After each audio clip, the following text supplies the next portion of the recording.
The Heresy Accountabilibuddies Podcast is dedicated to all things Horus Heresy. This podcast delves into the grimdark universe where Primarchs clash, legions rise, and loyalties fracture faster than a Land Raider's track. But it's not just about the lore of the Horus Heresy.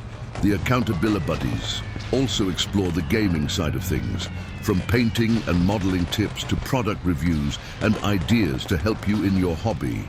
So, whether you're a seasoned Forge World veteran or a fresh-faced scout, this podcast is your Vox channel to the galaxy. Expect discussions on lore, modeling, gaming, and maybe even the shenanigans that your hosts somehow seem to find their way into. Remember, in the grim darkness of the far future, there are only two things you can count on: heresy and your trusty Accountabilibuddies. And welcome to episode 133 of Heresy Accountabilibuddies, where we finally have a date. Not a date where we actually go out of house and wine and dine somebody. No, this is a date for our nerdy stuff. But before we get to our nerdy stuff, I'm Jack with my fellow host of Duncan, Jamie, and John. and Jack. So we're going to do a quick station identification. Do you love resin bases? Then go to our sponsor, Elric Hobbies, for all of your basing and basing accessory needs. Use code HERESYABB at checkout for a discount. Legendary Monument Hobbies. Monument Hobbies is a one-stop shop for all of your painting needs. Use code HERESYABB at checkout for a 5% discount on your purchase. Pop Goes the Monkey. Find maker of third-party accessory bits of arms, legs, backpacks, and more, where you can get 10% off your first order over $125 with code HERESYABB at checkout. We're going to do a quick station identification. And thank you to our patrons. Let's go over to hobby progress. John? Yeah, so I guess I missed the last episode because of shenanigans, but since last time recording, I was able to get all of the decals down on all the knights I've been working on. So that's technically 5 Cerastus chassis, 2 or 4 battle castings kind of armatures, and an Atropos. And so I got those all sealed up. Got them prepped for. Got them airbrushed, got them masked off, got the black supplied, then re-sealed, and then ready for decals. And they got all those decals down. This week during our hobby hangout, I was able to go through and put down all the spot colors on the terrain that I'm going to be donating to War Dome Houston, which is a charity that they've set up to kind of help kids after school that don't really have anywhere else to go, but so they can hang out and play war games. Build a bunch of hills, and found an old Kickstarter of a demon coming through a Chaos Gate and a crashed Valkyrie that I painted up for them.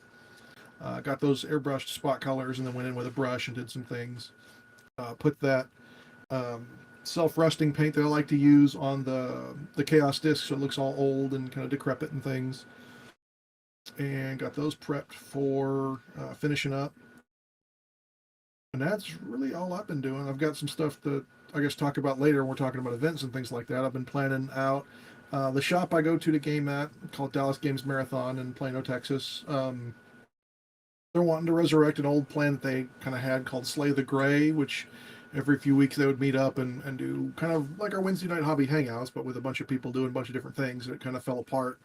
And to resurrect that, starting on July the 27th, I'm going to be teaching kind of an intro to airbrushing. So going through, talking about the difference between siphon filter airbrush and gravity feed airbrush, and how I base coat my basic models and go through and do things. So that's going to be my plans for the future on that stuff. That's really all the hobby I've gotten down to. Doing a little cleaning up along with that as well. Went to a kind of open house game sale thing last week, or before last week is recording as well, that I was able to get some things moved off my long-standing giant gray pile. So sold some Elysians, sold a Thunderbolt that I bought secondhand, a bunch of other stuff. So that's been a lot of the stuff that I've been working on. What about Duncan? Well, hobby-wise, I've been working on stuff, new stuff with our artist in the background. We got that coming along. This past hobby hangout, I got bases done for my Night Lord Praetor, and I got the base done for the Night Lord Contemptor. I now have the Night Lord Praetor 100% complete and on his base. And I now have the Contemptor 100% complete and on his base. I'm waiting for their final seals to dry from their matte varnish or their satin varnish I put on them. Other than that, just planning out stuff that I'm working on or going to be working on soon for everything that's coming up for us over the next month. The drops and coming outs and things like that. That's all I've been doing. Jamie, what have you been doing hobby-wise lately? So, been working, of course, on the Titan because it's kind of like not a quick project. I've basically finished the exoskeleton of the lower half of the legs all the way down. It's done. So I started working on during the hobby hangout, started working on the armor, like for the legs, the waist, and all the hips and all that kind of stuff. Primed it, and then the past couple days, I've had, amazingly enough, nobody at home other than the dog. So I've been actually painting it, layering all those up. I had to go get a bunch of paints. So I dropped like another $70 in paints just to work on this Titan. And then I also got some basing materials to start working on I've got the base cut out and I've got the models that I'm sticking on it. It's in rocks, but I needed stuff to start muddying it up and all that. So I started getting that stuff. And so it's slow progress, but I'm getting it done. I've done, of course, been press gang to do normal 3D printing for people. I've had a little pause because I ran out of resin and been waiting because of the holiday. I've been waiting to get stuff in, and so I'll get that going again. I guess tonight or tomorrow, and I'll probably end up finishing a lot of the armor for at least the pre-weathered stuff. The legs and the armor will be done on the Titan probably tomorrow evening, which will be awesome because then I have to start working on the big part, which is the main torso. That's going to take a while. I've already base coated that, done a little bit of like pre-shading and washing on it, but like all the major parts of the painting and stuff like that, like the detail work on it, it's gonna take a bit. But a lot of it's covered with armor, so like I don't have to go crazy on it, but still, for my justification and stuff like that, I want to do it justice. So, how about Jack? I think last episode I alluded that a truck may have came by where I was at and dropped off stuff. I got that from my place too. Yeah. I got all the stuff put together on a Monday night, primed on a Tuesday night, and then during Hobby Hangout I got the base colors done for all the blocking in colors are done. I got to a point where I needed to put them together that way I could weather them cohesively. So now they are sitting in what I wouldn't be ashamed to put on the board right now, but it wouldn't be me taking it to a big event. It'd be me putting it on the board with Duncan right now. Did you by chance do any of the turrets? Yes. Yeah. The Arachnus that fell off the truck, I think it fell off the truck and may have shrunk a little bit if you pick up what I'm putting down. So maybe on like the 27th or something, I can see what it's supposed to look like and then go from there. But the other turret, actually brings me onto something I want to talk about. I see a lot of people using the tarantula turret, the missile pod, for whirlwinds, and they look very, very slick. Henry from what's the name of his YouTube? Cult of Paint. Yeah. He did one, a whirlwind one with those missiles on the back and looked really good. So the turrets on the tarantula are the same size as the ones you would put on a whirlwind. That's what you're getting at. Yeah. So That's very convenient. which is basically the GW Land Raider turret as well. So Yeah. it's the generic Marine turret. yep. So What we figured. So thinking about doing that as a fun one-off on a thing, but outside of that, I think I kicked it over to John for the news. And there's a lot. Oh man, there's a little bit of news. I wouldn't say a lot. I would say that I'm looking apart for. from- Are you sharing your screen? Oh, there it is. I see it now. There it is. yeah, it took a second. Okay. So yeah, so I think y'all covered a little bit last time about the Space Wolves drop and everything. There's some neat dice that came out for the sea creature elf guys. I like clear dice sometimes. If they're nice and easy to read like this, those are good. And then the Space Wolf dice sold out immediately. Big surprise. Zero shock there. I'm going to pretend I'm surprised. And then for pre-orders, we finally had the announcement of, well, we had a couple of really cool Joy Toy commercials that came out, set up like 1950s to the 80s toy advertisements. Yep. Which I thought were kind of hilarious. And then we had the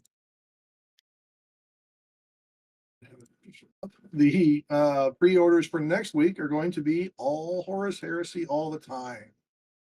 So the way we've it should be. Yeah, the box in all its majesty. The rule book separate from day one. Thank God for people that don't want the minis. Amen to that. All of the Libra books that are slated for release. So we've got Astartes, Hereticus, Mechanicum, Auxilia, as well as Pastoris. The Istvan Journal, which is going to be softback. Mark II Marines by themselves, which day one, again, that's a major change up from the way it's been before. We usually have to wait a couple months for those. Well, I think on the 2.0 they did release the Mark 6s the same day. Okay, I thought it was a week later. It was right about the same time. It was pretty close. Yeah, but giving 20 guys for what's going to be 85. 85, yeah. Yeah, compared to what we were spending when they were resin, not bad. Yeah. Another folded plastic or folded paper map. So we can know where everything in the galaxy is kicking off at the time of the Heresy.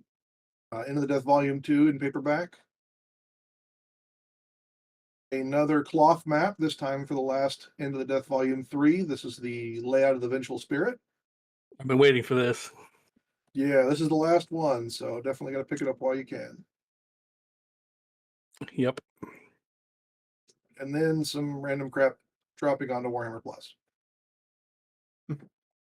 I'm kind of surprised, honestly, in some ways that they haven't said anything about the last time they did these drops. They gave us, hang on, let me grab this from over here where it's sitting conveniently.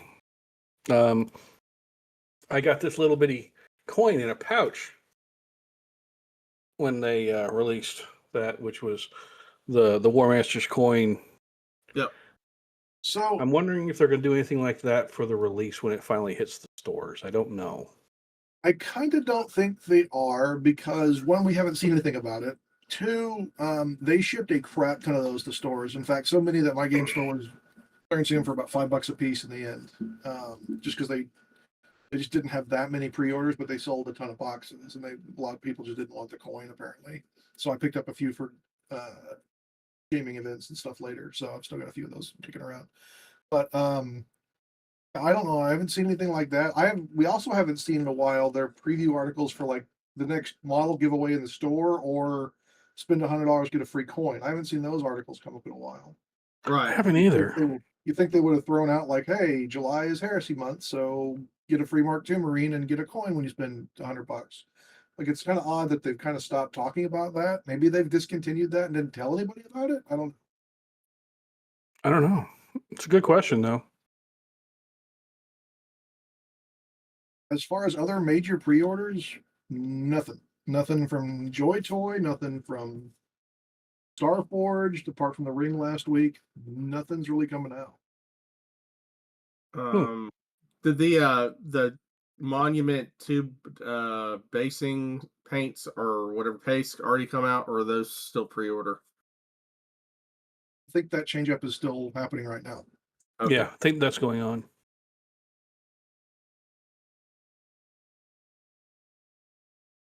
And then we had a few articles that dropped talking about how solar aux are going to work. A little bit of discussion about how the Earthshaker cannon is changing to become breaching 6 up and pinning 1. I hope they do some more changes to make artillery a little better. We saw in some of the leaks, though, the way barrage is going to work. It's going back to the way it was in 3rd edition all the way up until 7th edition, which is where barrage hits the top floor, and then you can target other floors with blast weapons, and then template weapons will only hit the floor you're on. It's definitely a good change for those types of weapons. I hated 2.0 where you had this magic column of death whenever you fired an artillery piece. It kind of needed it because the artillery sucked, but it definitely broke a lot of immersion.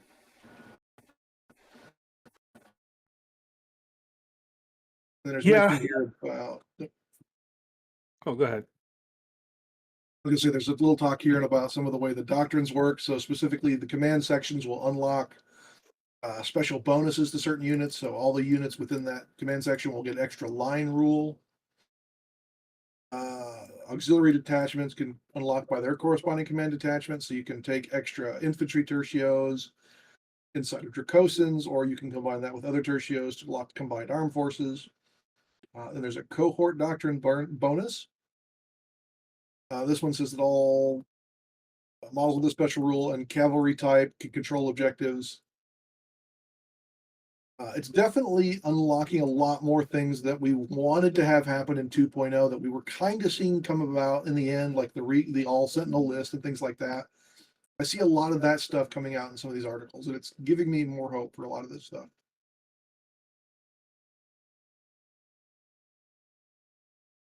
Are you wanting to dig into the talk about the Lehman Russes on there? Because I think the Lehman Russes just got much better than they were in 2nd edition. How They so? have. I've seen quite a few people saying that they're worthwhile taking now. So the battle cannon. All my 48 vanquishers aren't going to be the only thing doing any fucking work in the army.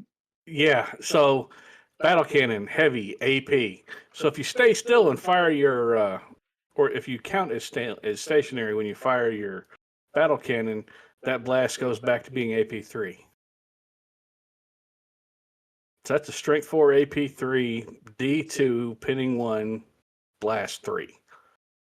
I mean, it's not the large blast of 5th and 7th editions in 40K, but It's better than the 2-shot 3-inch blast we have in 2.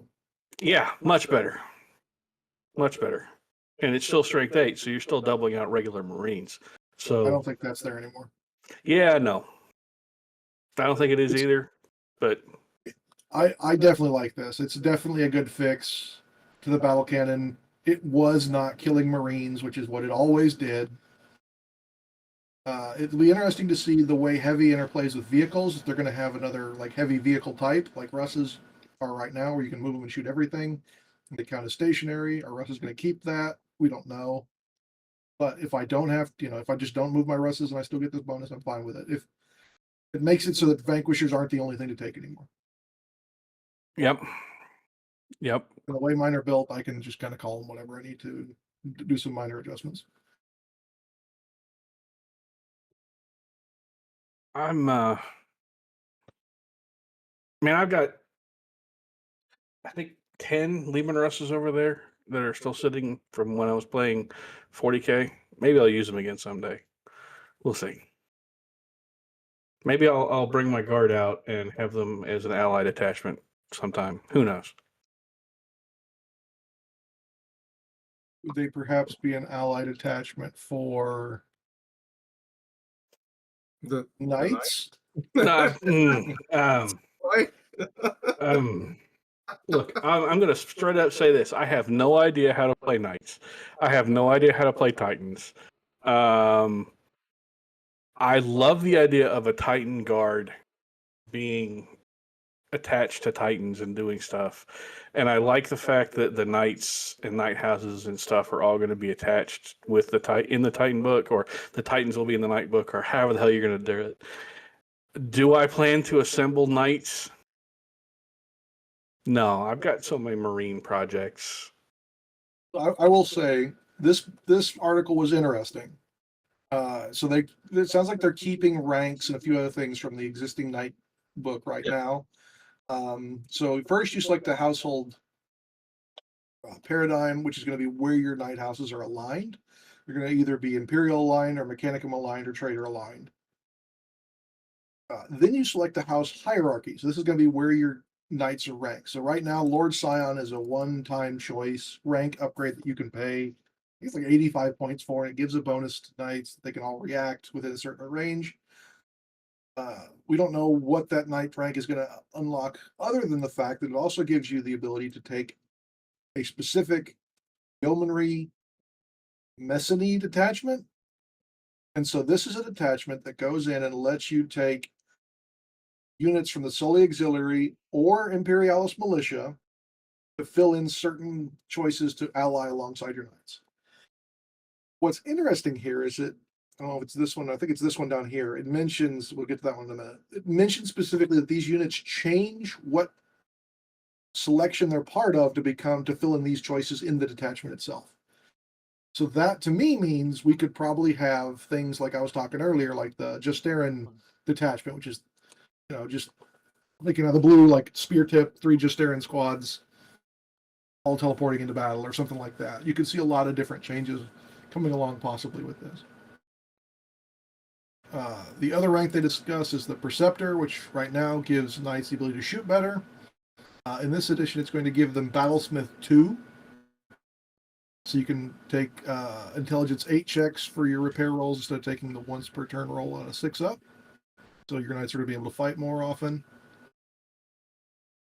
And it also gives you access to this Automata Talon, which is Mechanicum allies. So you can take Castellax, Vorax,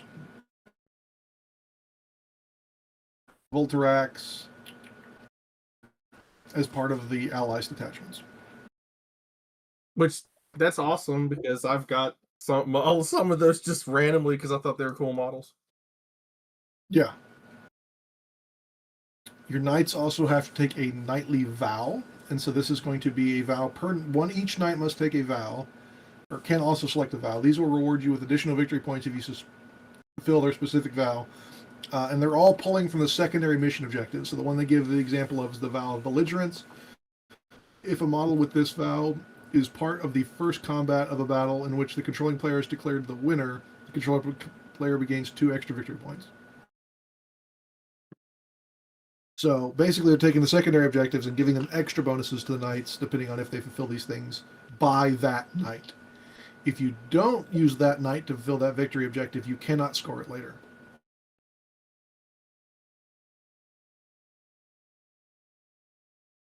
I think one thing that kind of gives me a lot of weird hope is that it looks like we're getting a lot more play with the secondary objectives mission wise to be more game swinging, if that makes sense. If you're going to be playing with those with like the knights here, maybe other legions or other armies will also play with those more and more in their own legions or other armies rules. With me, it also means, as a knight player, the only thing I cared about as knights was if my armigers lived to the end to be able to hold objectives. I would literally sacrifice every big knight in a bid to make sure the armigers lived to be able to score. Now, maybe objectives aren't going to be what I'm playing for necessarily. I'll take a couple points. Well, let's assume it's the same knight or same assemblies type. But in this instance, you're going to be able to do more stuff with the actual knights themselves. They even call out my favorite Atropos. It got a points bump up to 600 points. Say it's definitely tough, and it can deal out damage with its phase cutter, which has a damage characteristic of 6, and it increases to 12 if it stays stationary. Okay. So the ability to cut 2 dreadnoughts in half. I hope that it gets a range increase and it doesn't just get 1 weapon skill 1 attack anymore.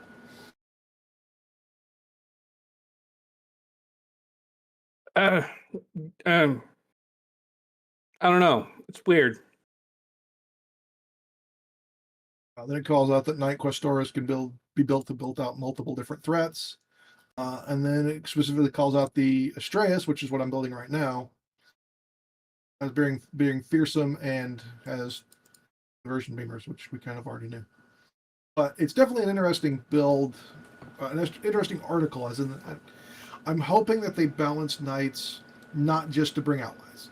I'm hoping that we can build a specific knight force, and that it's not just around taking a bunch of other stuff to do the work, other than the vows and things like that. So it'll be interesting to see what happens.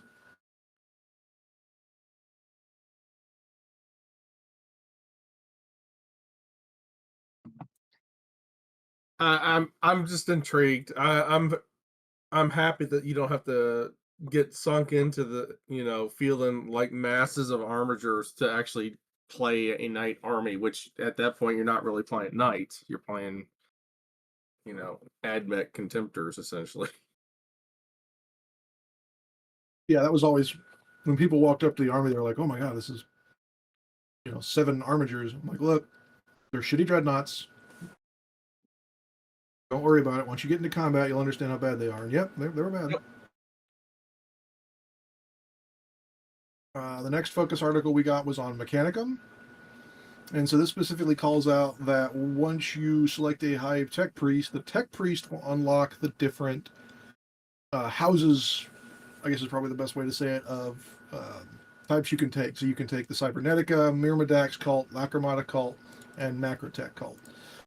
Right now what you do is these are all kind of almost like rites of war that allow you to take certain other units. Like Myrmidax cult is probably the one that everyone saw, which allows you to take Myrmidons as troop choices. And then everyone's just spammed a bunch of plasma guns or haywire guns, depending on what you want to feel like that day. In this instance, it's going to, taking the Archmagos will unlock 6 unique Apex detachments focused around their specific field of battle. So the instance they give is the Prime Conveyor Macrotech will give vehicles an increase in... So this is a Prime Advantage for all the ones that are Macrotech. Any vehicle selected as part of the Prime Advantage gains +1 to its side and front armor values to a maximum of 14, +2 to its hull points characteristic. And if it includes any models with a transport subtype, it can carry an additional 2 models.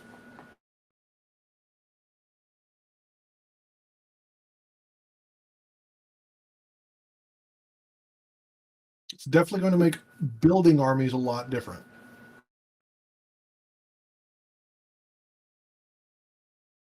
The other thing that Mechanicum is usually known for are their cyberthergic rights. These in the past kind of functioned like psychic powers. You took a leadership test. If you failed it, bad stuff happened. If you succeeded, good stuff usually happened.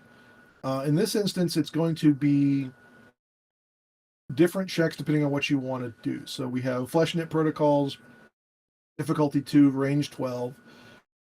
If the unit for the cyberthergic right must be a friendly unit, the effect when it's invoked, the right grants all models in the target unit one of the following cyberthergic statuses. And then the fortify or quicken, so they can either move faster or regain health points. And you automatically gain that in your next start phase. Or the other one is Unseal the Portal. This one's a difficulty 3, but it's only a 6-inch range. The target unit for this cyberthergic device must be a building, fortification, or unit that is not locked in combat that's composed of a single model with the vehicle type. All models embarked on the target unit must immediately make an emergency disembarkation, and they suffer cyberthergic feedback. So it's a great way to pop people out of vehicles so you can go ahead and shoot the unit that's inside.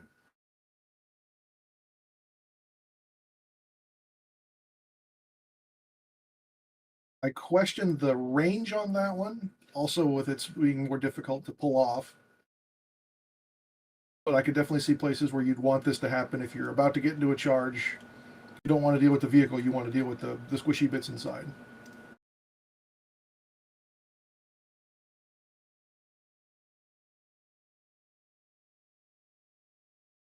Specifically calls out some of the standout units are the Damatar and Krios. Damatars are now a 2-up save, thank God. They were a giant walking bullet sponge before, and now with a 2-up save they can save a little better. It calls out Graviton hammers, which is not something that it necessarily has. So I wonder if they specifically thought this was the Iron Circle, or if this was, they're going to add Iron Circle back into Mechanicum. because they have Domitar gravity fists right now and a cyclone missile launcher in their back. And then it specifically calls out the Krios lightning cannon. This has gotten a bit of an upgrade. So this is now 36-inch range, strength 7, AP 3, 2 damage, 5-inch blast, 5-up shred, breaching 5-up, and suppressive 1. So no longer is the lightning cannon something that's usually kind of trying to pick off larger characters. This is now just an infantry shredder. And AP3 means it's killed a lot of Marines with a 5-inch blast.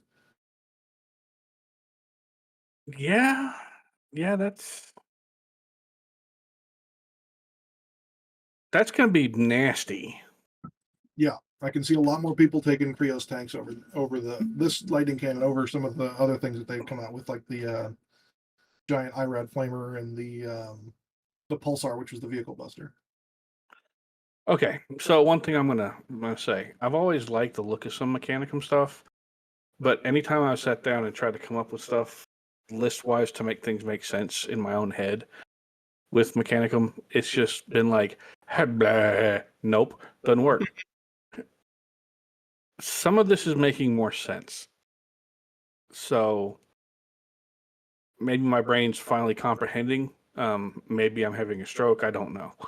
So I don't have a clue I as think to with what's going everyone on. moving to the same way to build armies, it's going to make a lot of the weirder armies easier to comprehend. That sounds reasonable. Because before Anyway. what we had was specific armies could only take this unit. Like the Knights, you couldn't take the Mechanicum aligned Loriax and Styrics, and those are the little armigers that have the Mechanicum alliance. You couldn't take those in a Knight household, but you could take the other bigger Knights, the one with the giant lightning cannon, the one with the lightning gun, in the Knight households, and you could also take those as Lords of War in a Mechanicum army. So now it looks like they're making it easier for you to kind of pick the way you want to build Mechanicum. Instead of having to align your whole army around a specific Tecmata, Cybernetica, Myrmidax, you take the Lord, and then that Lord gives you access to these detachments. You can have multiple armies now. Yeah, that maybe it's making more sense. Maybe it's just clicking better. I'm not really sure. I'm liking it so far. Yep. We also broke down the Loyalist and Traitors. So Rights of War used to be how you built your army. Now it's going more along the lines of the Legion tactics. So, for instance, they give out the Space Wolf one. The Space Wolf Right of War is the Hunter's Strike, and Space Wolf will make a longer setup move. They add +2 to the setup move to a maximum of 6 inches. And then the Raven Guard get a special gambit to use in challenges. The gambit allows the model to make a single attack first, and then all their other attacks are done if that one hits. It's definitely interesting to see the way that they're playing with gambits here, and that giving certain legions their own gambits, as well as giving certain legions the way to set up or do other things.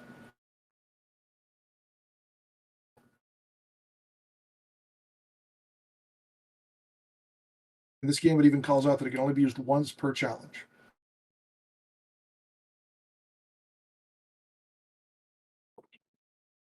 And then the Dark Angel's reaction allows the controlling player to choose to repeat the fight subphase. Yeah. Oof. No. I like that. I really like that. I don't quite understand how it's a reaction, but sure. I think it's great. I think that being able to run a second round of combat in one round of combat, I think that's marvelous. I think that's absolutely perfect. It fits for the Dark Angels, and I like this plan. I endorse this plan. I just hope that I don't get used on me. Because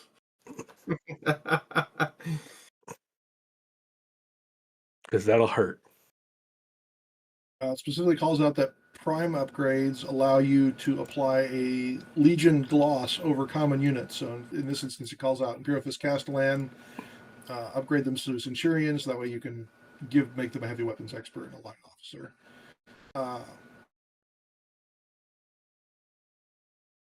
Usually Legion Centurions were taken because people couldn't spare points for a champion but wanted a weapon skill buff. Now they're actually part of the army. Mhm. And then Medusan Immortals are called out for having Expendable 2, which means they give up less points, victory points for dying, which made sense from a mortal point of view. Yep. Also, with a higher leadership and better cool, makes them unflappable in the meat grinder. Sigismund is called out as being weapon skill 7 with 5 attacks and a custom gambit that allows him to improve on his critical hits. Yeah. Yeah. Yeah, Sigismund, unstoppable murder machine in close combat. Yeah, He also won his battle against, was it Karn? I haven't watched any of those beyond the first one, so I don't know. Yeah, But it wouldn't surprise me. I think it was against, if I remember correctly, it was against Karn. I mean, he won against Karn in the books too, so it makes sense. So Siggy is he's a beat stick, always has been. But didn't we get traders also, John? Oh, I guess we could talk about the terrible traders. You mean best faction? They're on Ultramarine. So the Trader Rights of War they call out are the World Eaters. And so World Eaters get a very interesting thing. They get the controlling player may choose that a World Eaters unit becomes lost to the nails when it fails a leadership check. When you're lost to the nails, you gain this special status. All other tactical statuses are removed. And we know that statuses are coming out left and right. So it's definitely interesting to see, like, basically you can unpin yourself or force yourself from not Unsuppress shooting. yourself for everything, yeah. Yeah. Models in the unit that gains this special rule add 1 inch to the distance of any setup move, increase their attacks characteristics by 1. They're considered to have leadership, willpower, and cool of 10, unless it would normally be higher. And at the start of the controlling player's charge subphase, the unit within 12 inches of the enemy models must make a charge move. If more than one enemy unit is within 12 inches, you can choose which one. I think you have to actually select the closest one. I'll select the closest, yeah. I guess you could choose if there were 2 that were equal. Well, that's okay. I'm encouraging me to get into close combat. Yay! I wonder if Lost to the Nails is going to be something you could just give out. The way this is worded, you gain this new special rule. This is what this special rule does. Yeah, you gain it when you fail a leadership test. It doesn't say how long it lasts. I can see like a girl in Surlac saying, we're going to trigger those guys over there. They go Lost to the Nails. Yep. Actually, it does say at the start of the controlling player's charge subphase, if there's no enemy units within 12 of it that is lost to the nails, then it no longer loses. So basically, it's forever until someone's too far away. I mean, you had me at charge, so I'm good with it. I figured. Yeah, I know. I'm a one-track mind sometimes.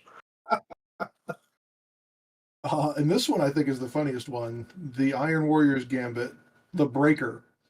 This gambit allows a friendly enemy unit to make a shooting attack targeting the model that Perturabo is in a challenge with. He basically steps out of the challenge and goes, shoot this fool. Yeah.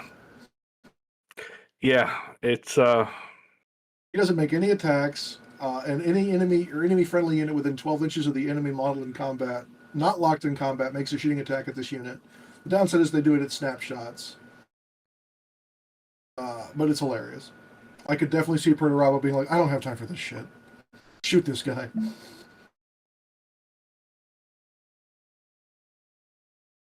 The Night Lords get an advanced reaction that says, allows one of their units to fall back when it's the target of a charge. The trigger is, obviously, you're being charged. Cost 1 reaction point. Once this reaction is declared, the reacting unit must immediately make a fallback move if it is affected by a routed tactical status. Once this fallback is completed, the reaction unit does not gain a routed tactical status. Kind of similar to what they have now, but it's definitely interesting in that it doesn't pin you. It doesn't give you that status. And then it calls out Thousand Sun Cyanide Dreadnought. And then there's a stone form psychic power that gives you +2 toughness for the remainder of the shooting phase, making the thing toughness 10. We went over the thermal diffraction field a couple weeks ago when we were talking about the Cyanide Dreadnought that reduces all Melta, Last Cannon, and flame weapons. Now this makes it so Last Cannons and Multi-Meltas only wound on 6s. So you have the ultimate shooting dreadnought that's pretty much impervious to normal fire that you want to use to kill shooting dreadnoughts.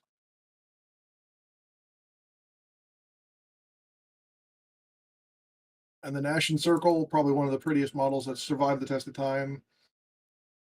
They're getting a resurrection in the fact that their flamers now cause Panic 2, hitting opponents with the routed condition even before you charge them, which means they're going to be lower weapon skill in combat.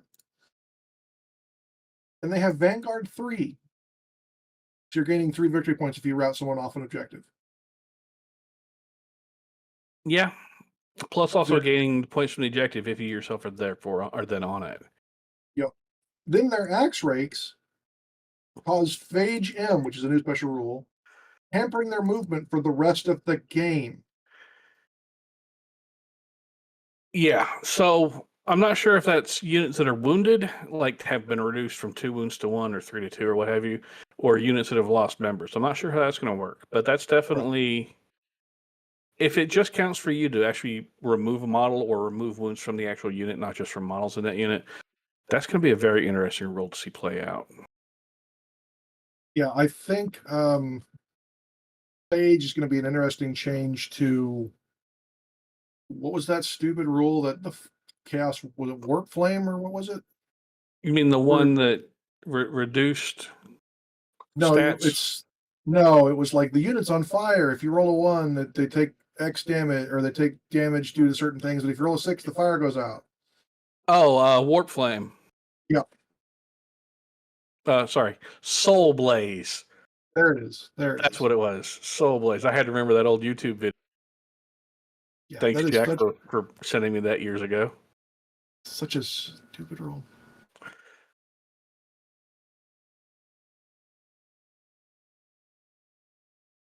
It's definitely some interesting changes that we've seen coming up.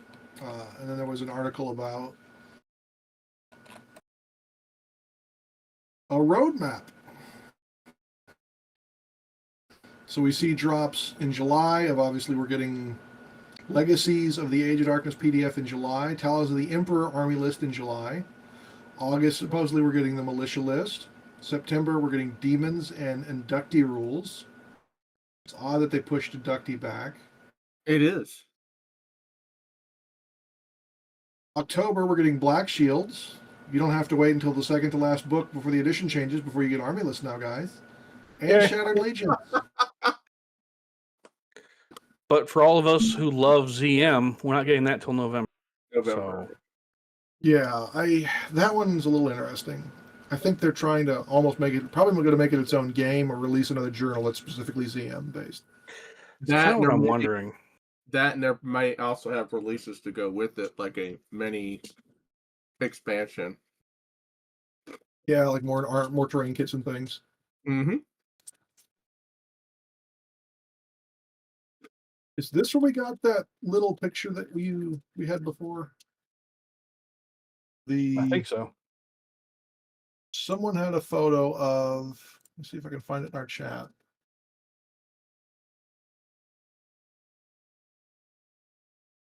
Yeah, I think they've released that picture before, and I think we've seen that also posted from this article as well. The one I'm after is the table of contents for this book, the Istvan book. Okay. Is that the one that has the? Oh, damn it! It's the drop coordinator or something like that. Yeah. Here it is. Planetary bombardment guy. There's 3 rules that I saw that are in that book for that drop site massacre, and one of which was that drop site coordinator, and there was like some sort of Master Descent. Yeah. Augury Command Control Squad and Hyperius Missile Tank. Yeah, it's hopefully that guy and the inclusion of him will allow people to drop more pods than just one a turn. One a turn, yeah. As well as an additional prime advantage called the Interdiction Chondri. So we're going to see expansions going forward of more prime advantages, which allows you to build your army the way you want. With all the spiky unit selection is going to be kind of where you give your army its flavor, it seems. And then additional unit profiles coming along in these books, along with whatever units they put out to go alongside these.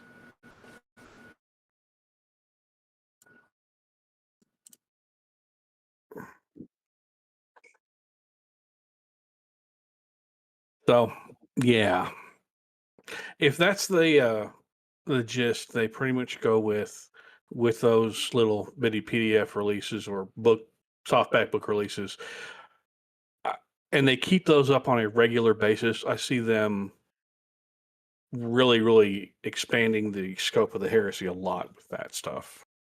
Yeah, and I think that can be a really good thing for us. Absolutely.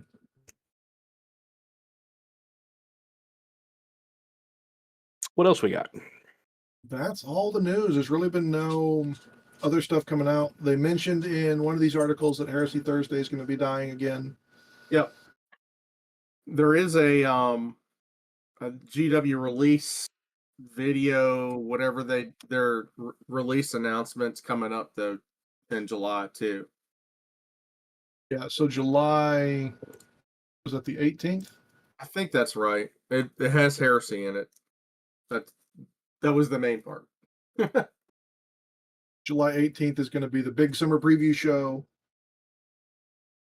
We'll have another watch party, but they mentioned that there's going to be a 40K, Old World, Warhammer Underworlds, Kill Team, Imperialis, and obviously the most important part, Heresy. They put out a preview video that said that gave some stuff away of them wearing a bunch of different hats. Don't know how to take that. Some people are like, oh, Chaos Dwarves are back because one of them is wearing a top hat.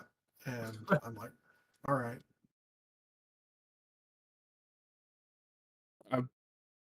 Sure. Makes perfect sense to me. The other oddity that came up was,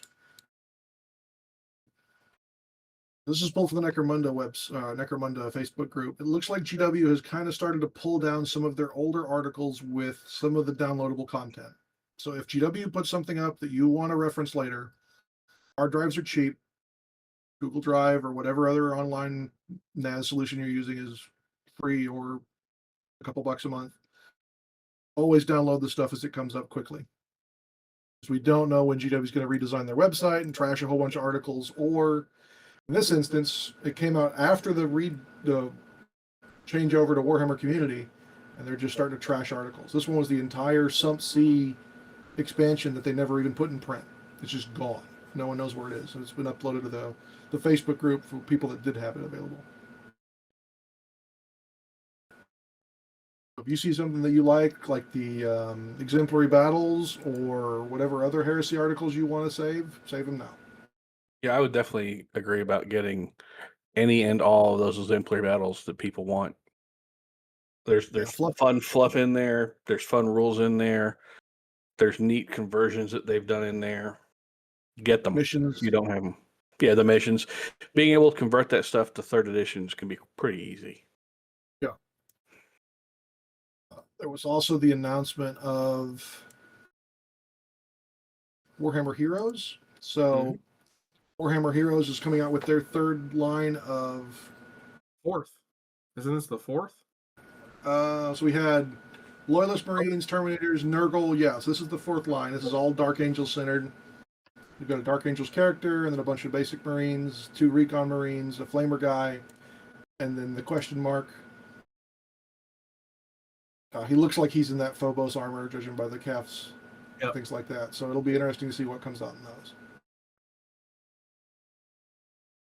I've still got the box of Heroes Set 1 in their Rhino shipping box from Japan. Yeah, that was pretty unopened.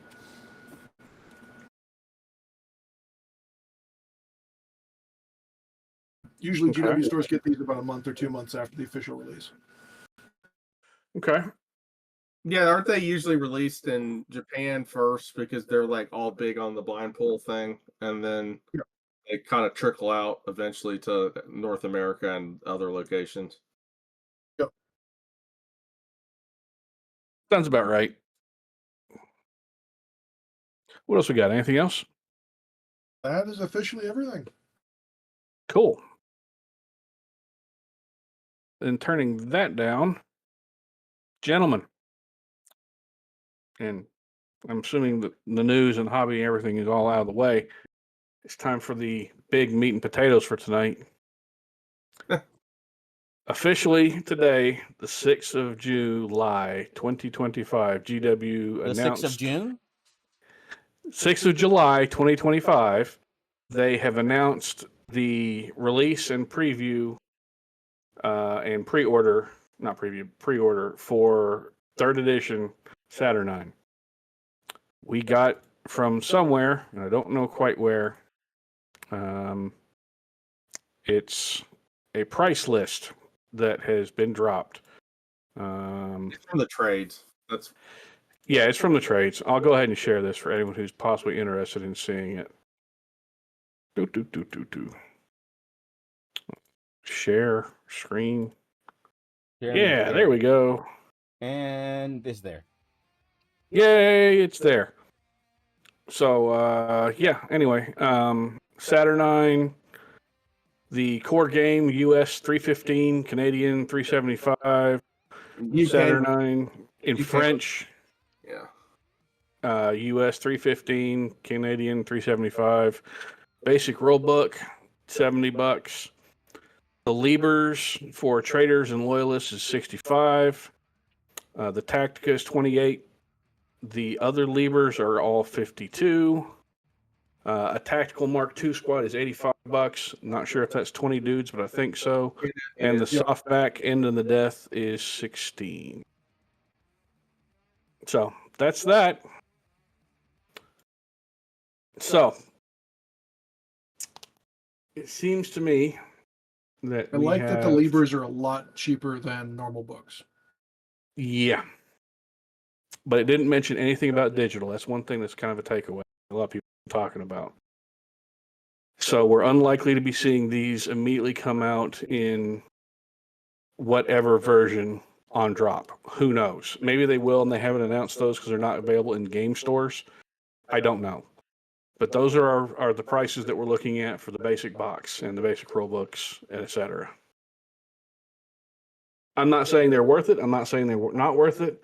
But I think those giving us 3 weeks to sit there and contemplate our purchases and pre-orders through our friendly locals is definitely something that I appreciate, along with the drop date of being, what was it on there? Order from the 12th of July, releasing on the 26th of July. So there we go. It's almost like we kind of knew stuff. I'm pretty sure this is exactly what we all called last week. Was that this is what's coming out and this is when it's coming. Thank you to the members of the community who somehow already knew this information and shared it with everybody. We really appreciate you here and wherever you are and whoever it is that said it or sent it to us. It's appreciated a lot. Whew, that's a lot of stuff to buy. Yeah, That's a lot of stuff. I'm already seeing people in some of the chats I'm in and other groups complaining about the prices of all of it, trying to, I guess, compare it to like when they released 1.0 with Calf, and then the Burning of Prospero. I'm like, yeah, but those boxes were like generally about $150, and they didn't have the rule book in them, so you throw in another. And they weren't actually for Heresy. They were for the Calth board game that came in the box that I think Correct. Maybe 3 or 4 total people played.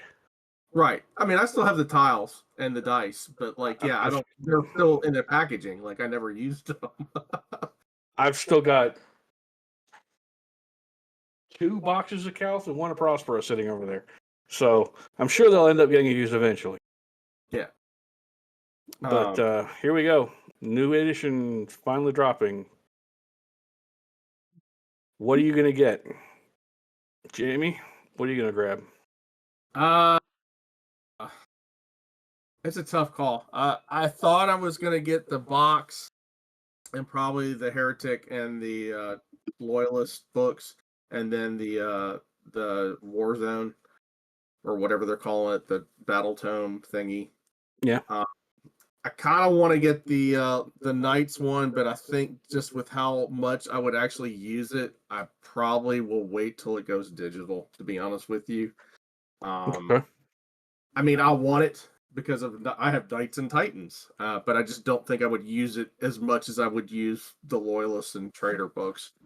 I know we had a brief discussion about this on the patron only.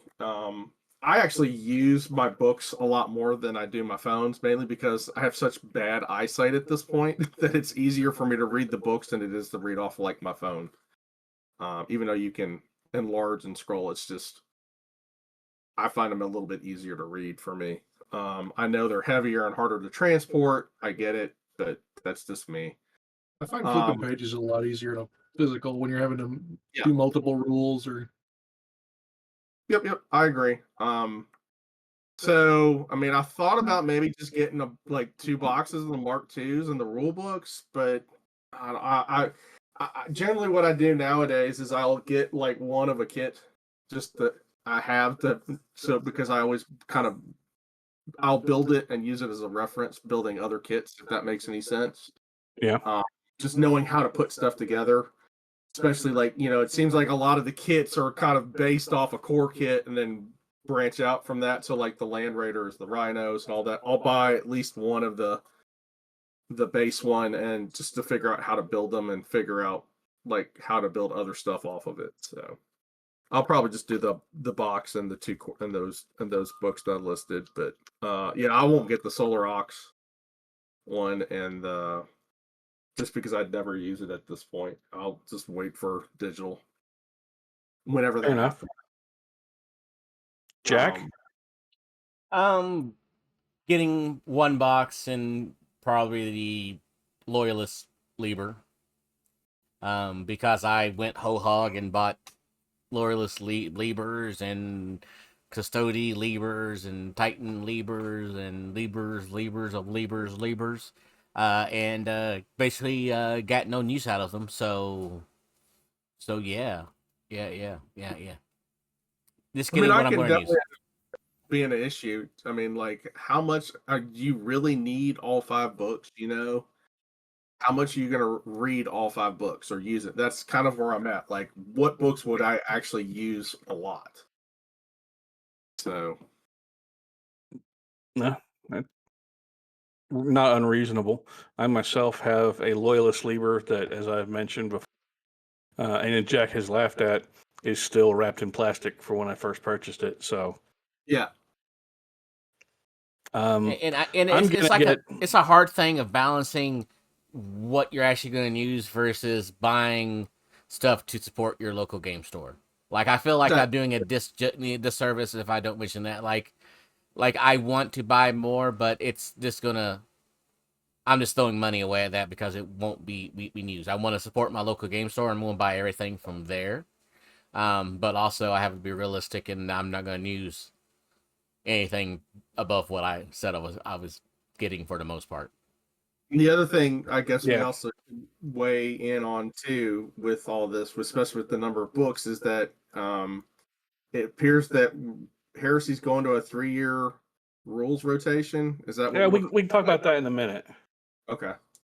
But this right now is just what all are we getting? Okay. That's what I'm saying might factor into what you're actually getting. Okay, yeah, that's fair. So going into that, yes, if we are in a 3-year cycle, grabbing all the books hardback copy or physical copy does not, if you're not planning on using them on a regular basis, does not make a lot of sense.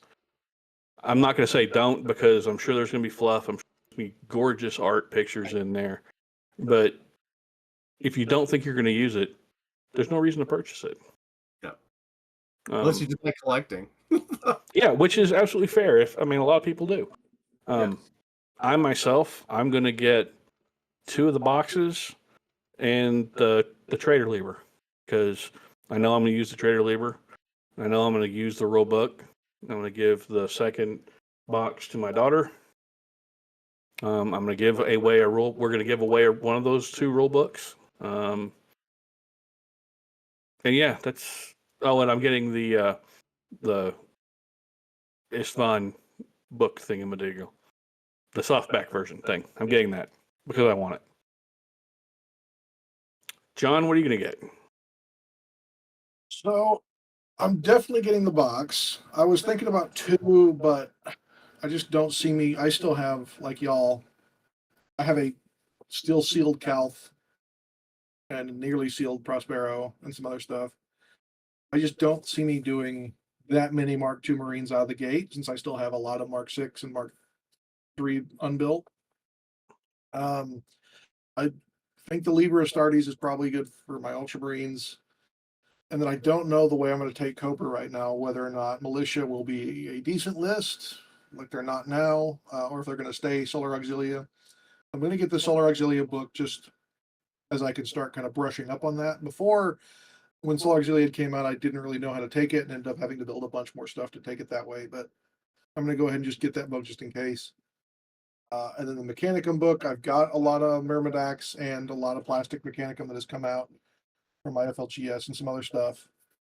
And then probably the Questoris box, or the Questoris book, just because I've got the Knights now and I'm working on them for the future. So I'm probably looking at all but Hereticus, and then also the Isfun book.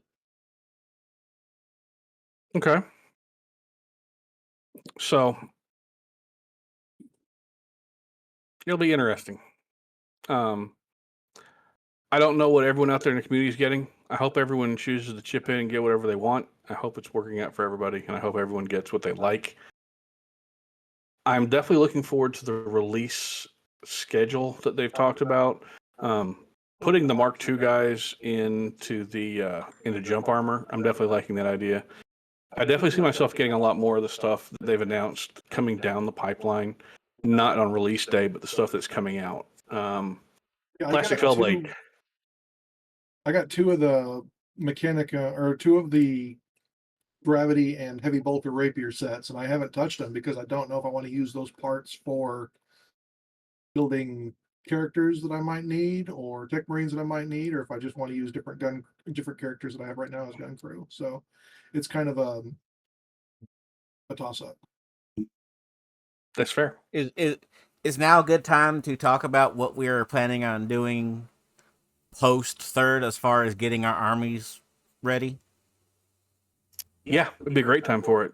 Because I still have multiple armies that never saw the field on second edition. Same here. And it wasn't from a lack of wanting to do it. It was from a inability to find the pathway for it with what I had already. That wasn't a ground up rebuild, if that makes sense. Yeah, that's fair. So take it away, Jack. Take it away. Oh well, my first thing is outside of learning the rules and learning how to make an army now, seeing what, if any, stuff that I have to build to get a list ready. Like, I know you have said many a times that Centurions are going to be a thing now.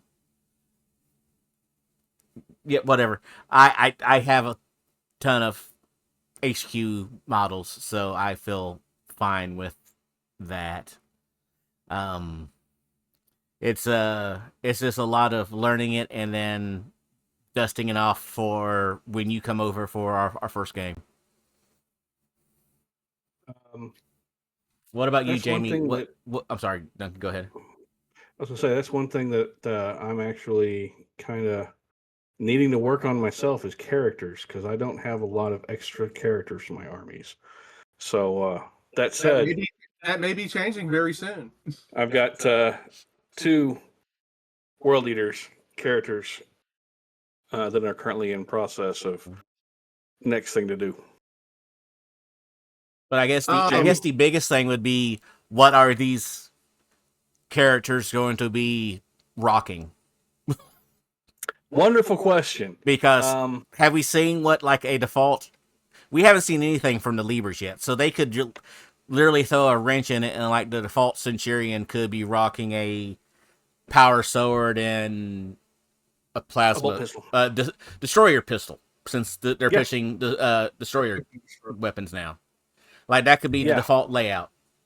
Well, I mean, like they literally made a destroyer weapon sprue, so it's quite possible.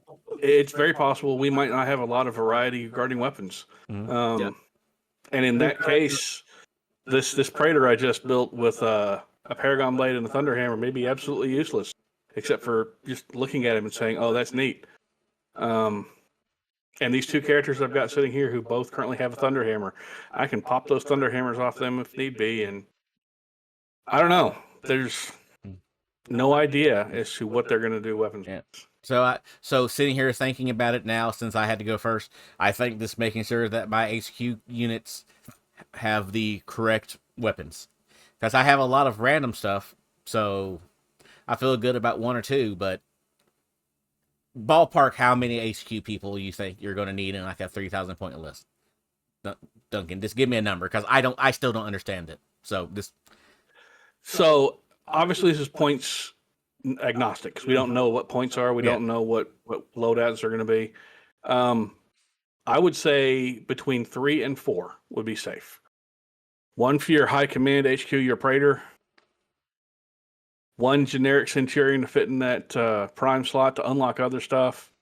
And then 2 more for whatever availability you have.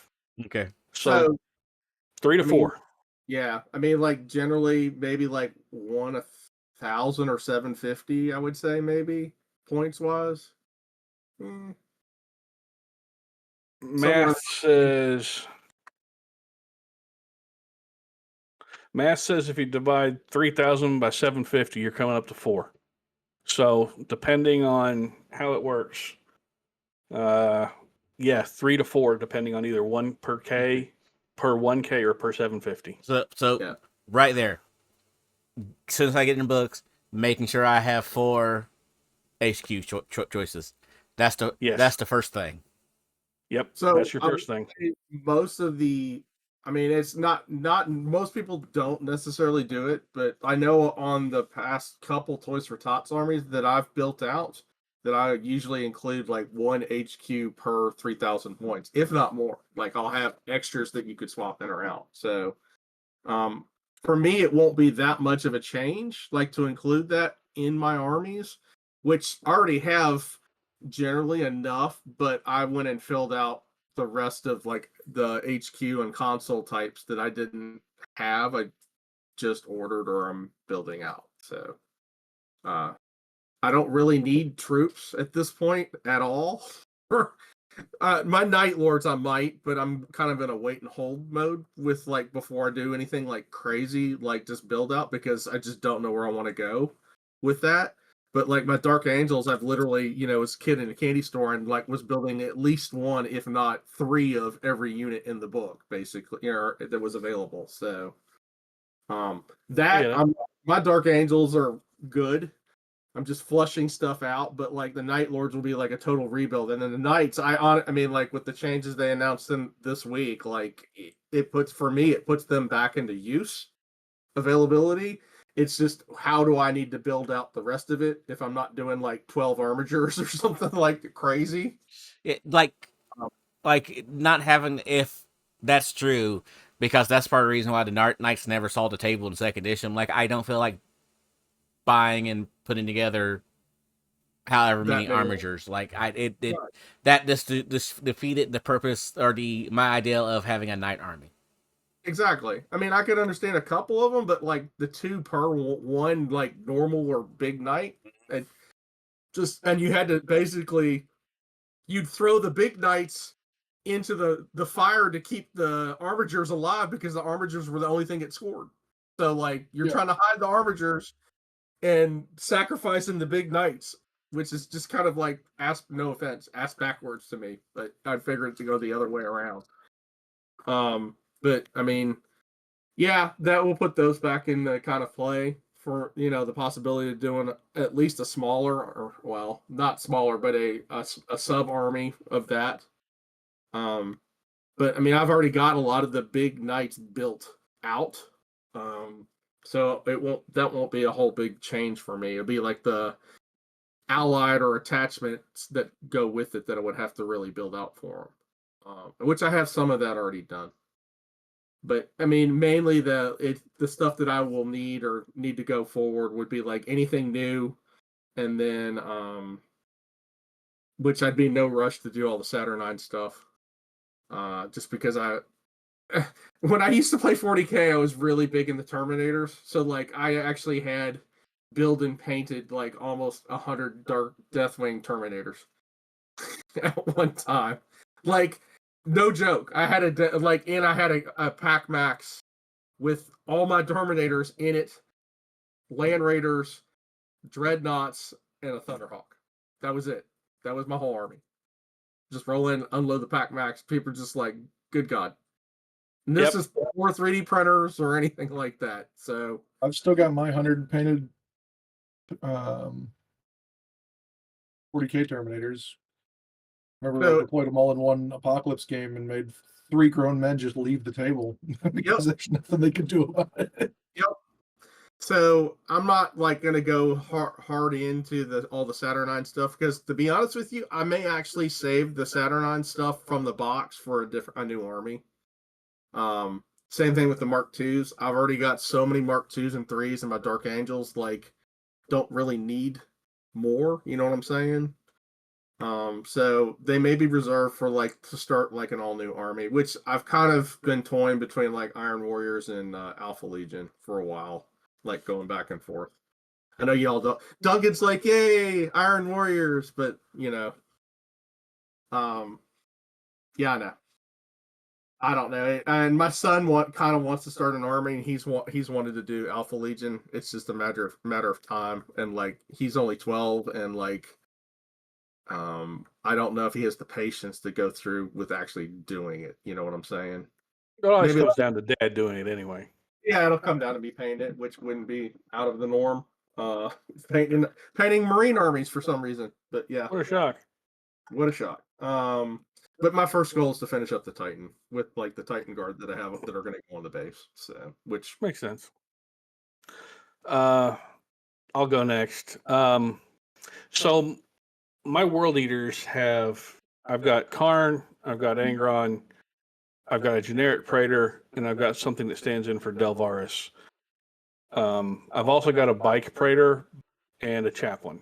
So realistically, ignoring Karn and ignoring the Bike Praetor and ignoring Angron, I really only need to build maybe one more character for them. The Night Lords I'm currently working on, I'm going to need everything for them. So other characters beyond just the Praetor I've already got done, I'm going to have to do everything for them. You need more for your Ultramarines. I don't have an Ultramarines army. You don't need to. Come on. I mean, the Rebel 100, man. No plans for an Ultramarine army at this point.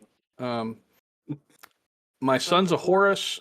My issue with that army is I've got a couple HQs, but I've already got Little Horus, I've got Abaddon, I've got generic Praetor #1, I've got a Chaplain, I've got a Master Signal, I've got Horus, I've got Tybalt Mar. So I've got all the special characters except for Loken. Beyond that, I may need to build one or two more for them to be viable. Just like with the World Eaters. My Blood Angels, I've got 1 character total.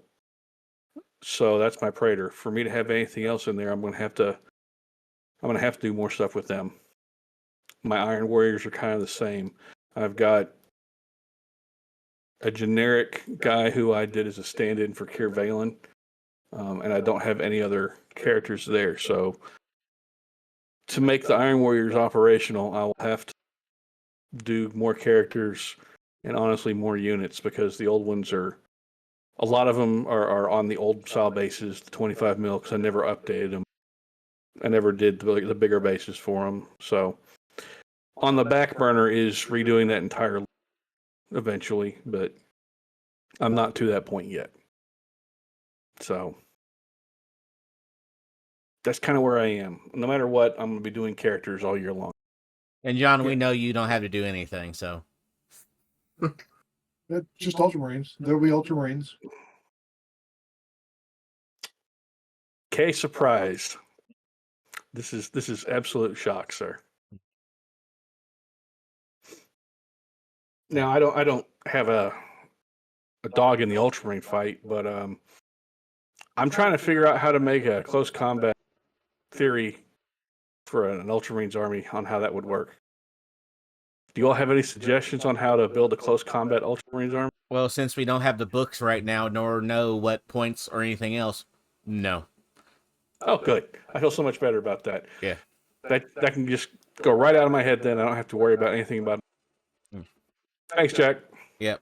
I'm still trying to figure out how to build an army, so I'm no help to nobody. Yeah, that's fair. That's absolutely reasonable and judicious of you. Mm-hmm.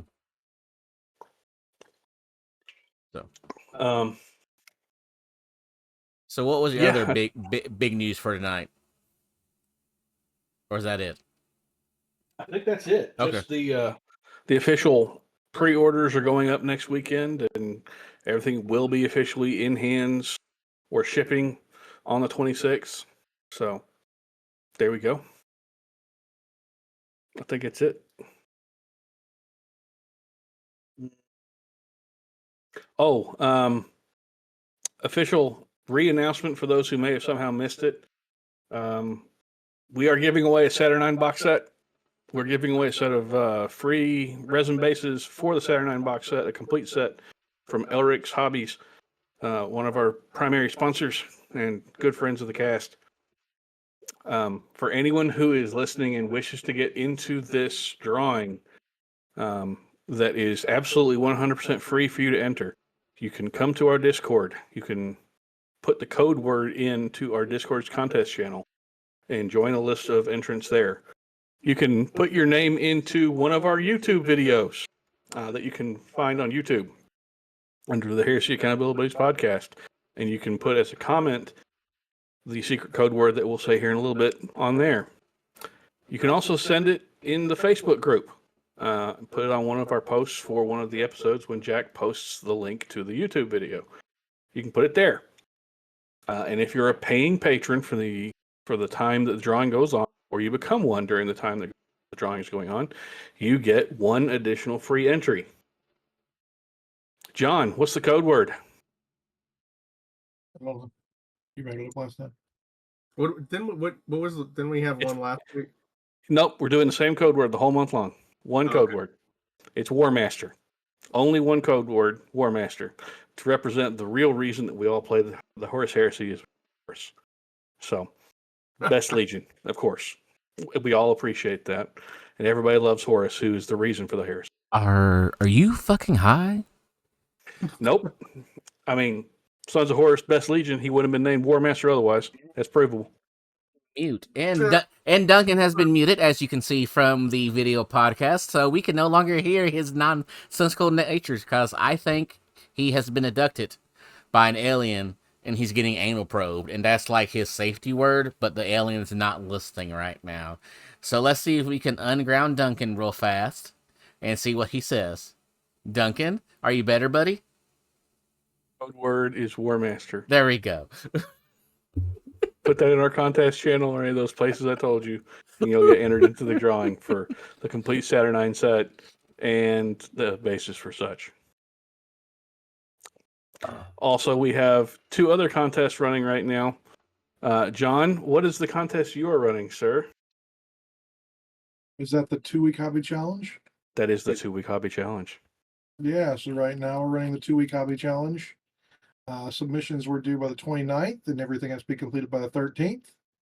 Next step is submissions by July 20th and completion by August 10th. The first drawing is going to be on August 13th. So every one of those you get is going to be, every completion you get is 1 entry, as well as 1 entry for being a patron at the time of the drawing. And then we're doing another one in August and September with the drawing in October. And what do you have to do to enter that? Just post up a picture in our 2-week hobby challenge chat in the Discord with the whatever you're going to work on before the submission, and then once you get it finished. So right now the keyword for that is beginning, and we'll have another keyword when the next step comes out. So every step of the process, you're just going to post pictures before and after.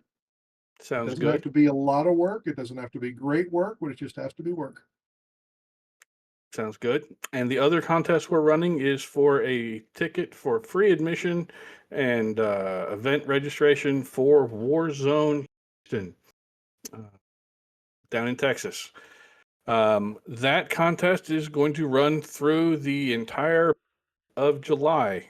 What you need to do is go to the contest channel and put in a picture of a character model that you are painting.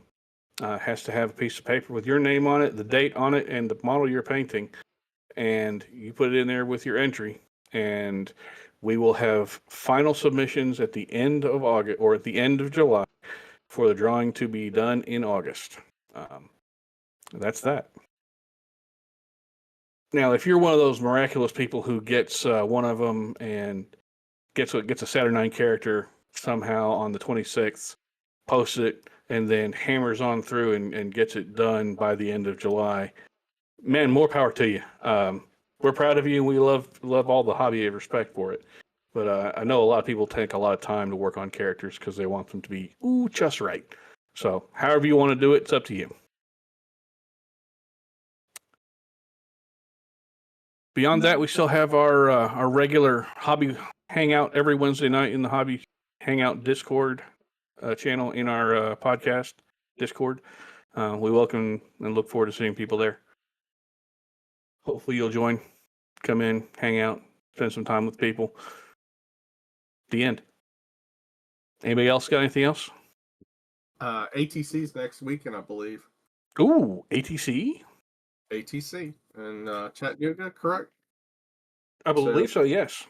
Yeah. Blake is helped from here in Bama, is helped running all the Heresy events. So if y'all are nearby or already have tickets, please go and have a great time. I've got my event every third Saturday of the month. So the next one's going to be on July 19th.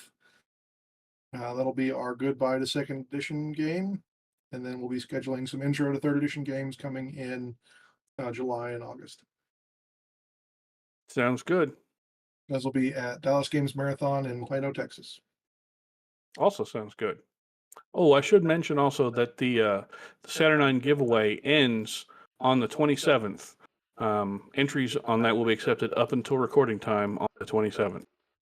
And then we will do that recording on here. It will be done in the recording channel for anyone who wishes to come in and join and watch for when that goes on. And it will also be streamed onto YouTube or released onto YouTube whenever we do that.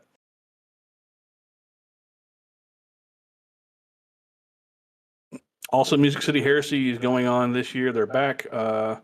They are going on the weekend of August 9th through the, August 8th through the 10th, I believe it is, at the Music City Sheraton in Nashville, Tennessee.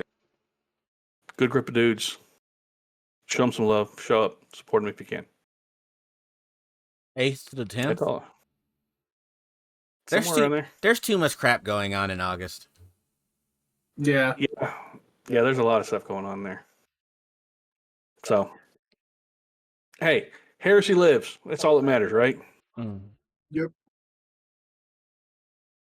For those of you who might be interested, Jack has also voluntarily, graciously decided to donate some of his time, and he and I will be recording snippets. I don't have to mute him again. Okay.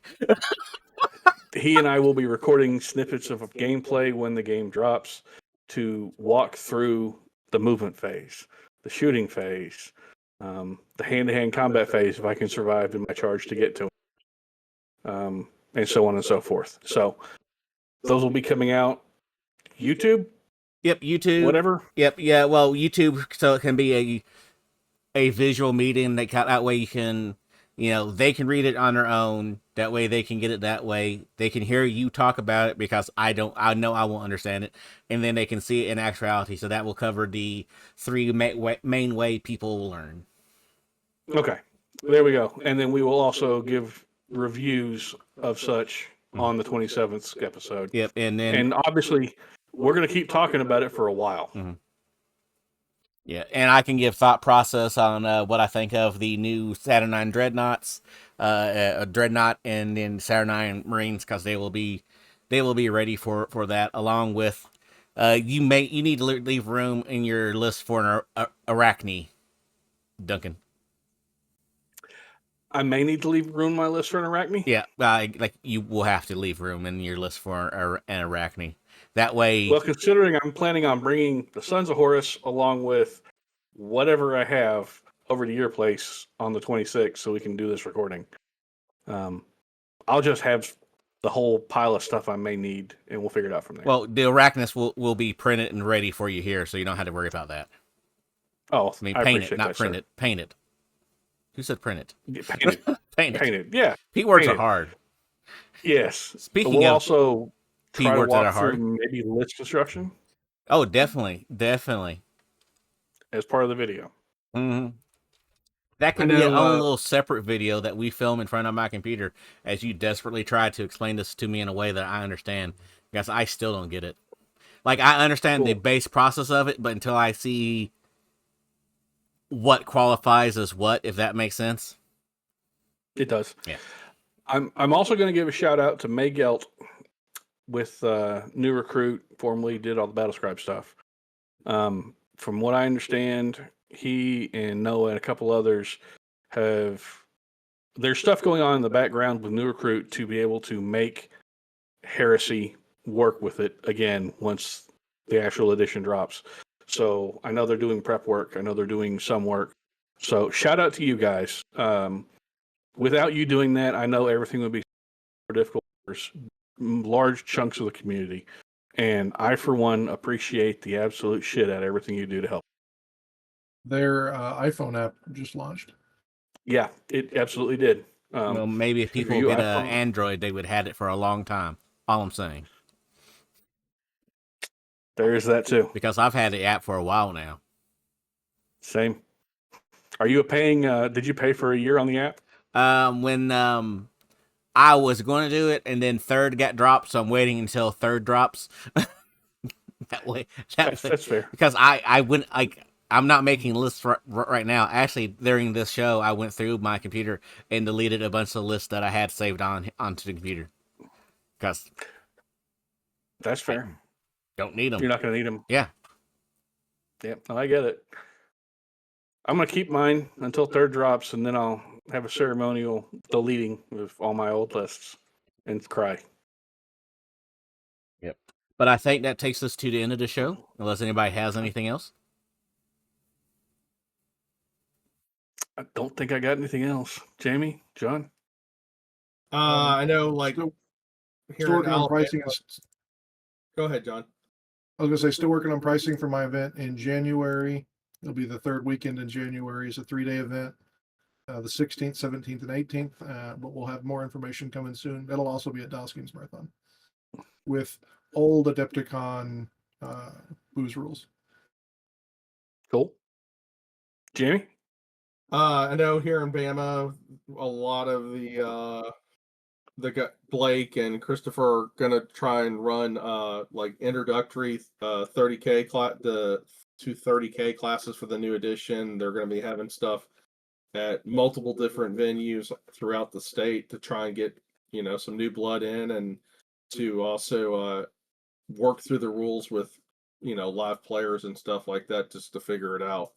Which, for TOs, that I guess that gives them some experience to see how to deal with the new rules a bit too, and questions with it. So we don't have official dates yet, but I know there's events that they're talked about already up in Huntsville and Birmingham area and Montgomery so far, but I know they're willing to add more. So Cool. I think we're about there, guys. All right. To stop the shenanigans from happening that always happen, Jamie, will you tell Duncan to tell John to take us out of here? do the thing. John, Thank you, do your thing.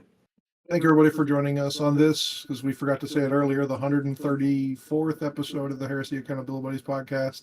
I thought we were 133. That was 133. 133. I said at the top of the show. You never listen to Yep. me. You don't care about me, John. It's Discord. It doesn't like you. Yeah. 133rd episode of the Heresy Accountability Buddies podcast. I'm John, and tonight I've been joined by Duncan. Jack? And Jamie. Yeah, we hope you've had good fun tonight. Always remember to comment, like, share, subscribe, all the other fun stuff you do with your other YouTube channels and Spotify and whatnot. And stay accountable yourselves, your buddies, and your hobby. And we'll talk to you next time. War Master and Horus is the best War Master. Like and subscribe.